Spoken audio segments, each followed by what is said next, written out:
Yep. Ella le dije que ya estaban ellos.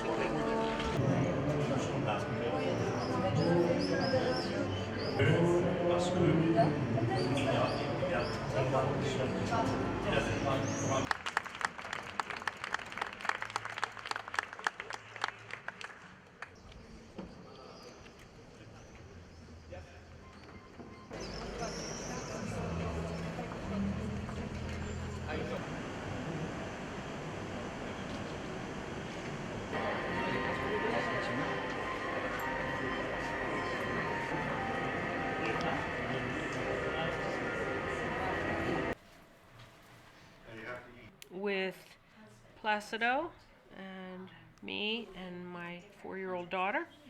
Then when they called and offered the second lady, and I realized that he was the artistic director and I was going to be working with Placido Domingo.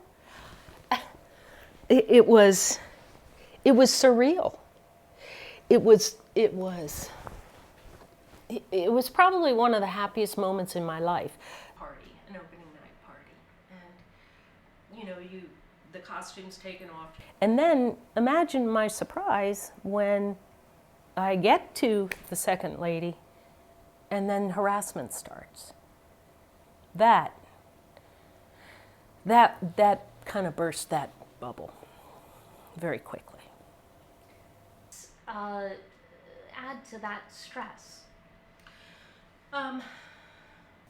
I would exit stage left, and after our scene, and I would come off stage left, and if Placido was in the house, he would be in the wings, waiting for me, and he would come up to me this close, and he would say, "Patricia, do you have to go home tonight?"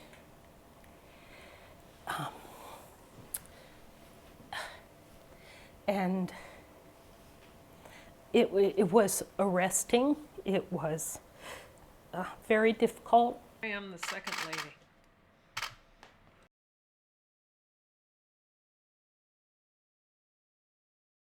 The AP has interviewed 9 women in the opera world who say that opera star Placido Domingo used his power and prominence to try to pressure women into sexual relationships.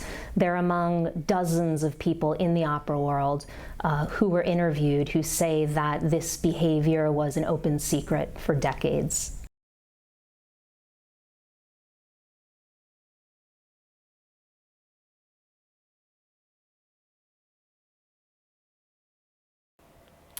And you have to understand that when a man that powerful, he's almost like God in my business. He was.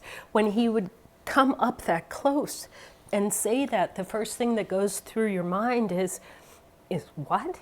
And then, you know, you're furious. And then you think very quickly, well, yes, of course I have to go home. And I said that all the time. Yes, I have to go home. But you also think, as soon as you walk away and get away, you think, did I just ruin my career?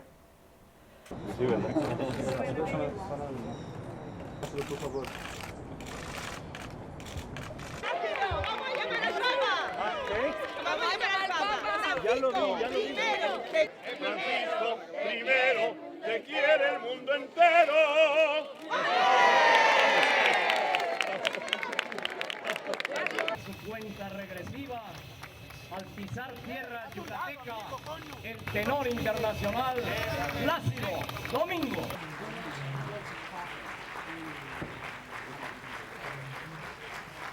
We are able, yes, to do something that is really commercial.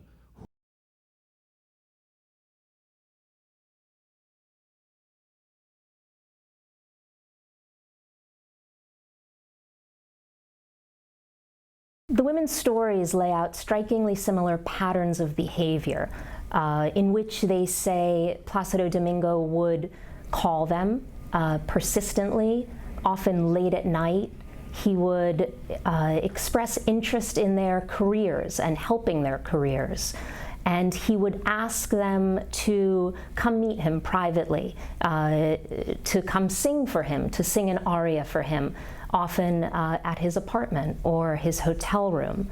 And the women described a feeling of being in a very precarious situation where they didn't want to say yes to these overtures, but they didn't feel that they could say no, given his position of power.